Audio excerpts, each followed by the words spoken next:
So I've just arrived back from Seoul, and it was my first experience of Seoul and the nightlife there, and just checking out the city in general. So it was quite different to what I expected it to be like, but at the same time it was really, really cool. And I got to have my first experience of the capital city on St. Patrick's Day, which was really fun. I was in Seoul at this plaza with a few thousand people, and everyone dressed up,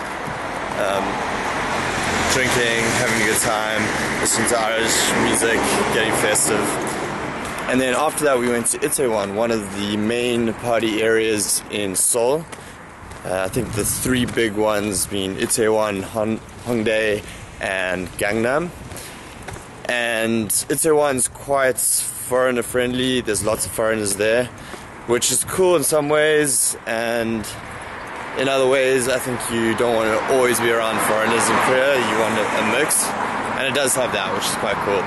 So next time I'm definitely going to go check out the other areas, Hongdae and Gangnam, and see what those are like.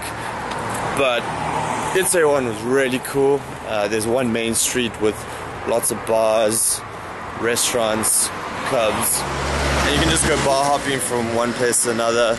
Lots of cool little spots where you can hang out, very cool coffee shops and restaurants.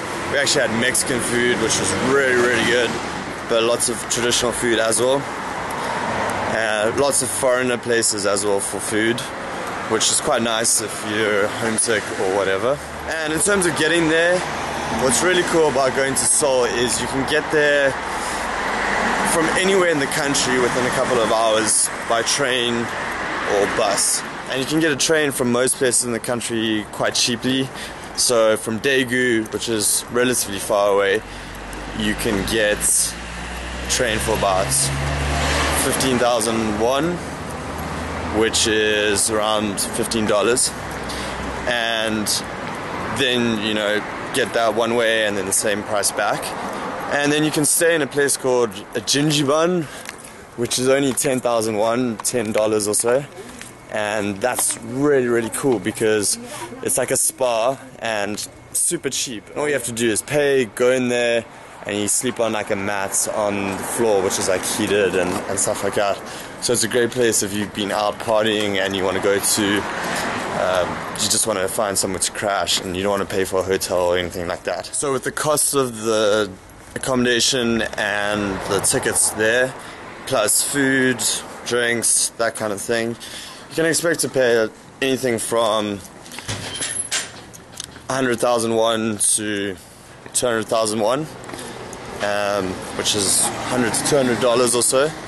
And really that's not too bad for a weekend, or, you know, cheaper if you just go for one night. And in terms of like the salary you're making, it's really not that big, so you can make a couple of trips up to Seoul, you know, every weekend if you wanted to, or a couple of weekends a month, something like that. And I think it's the same for most cities, so that's why a lot of foreigners spend their time going to different cities on the weekends, because there's so many cool places to go and so many adventures to go on. So yeah, so that's what traveling to Seoul for weekends like. And I'm just here in Gimcheon, in my little city, walking in the back streets, and I'm about to get some food, so I'll chat to you later.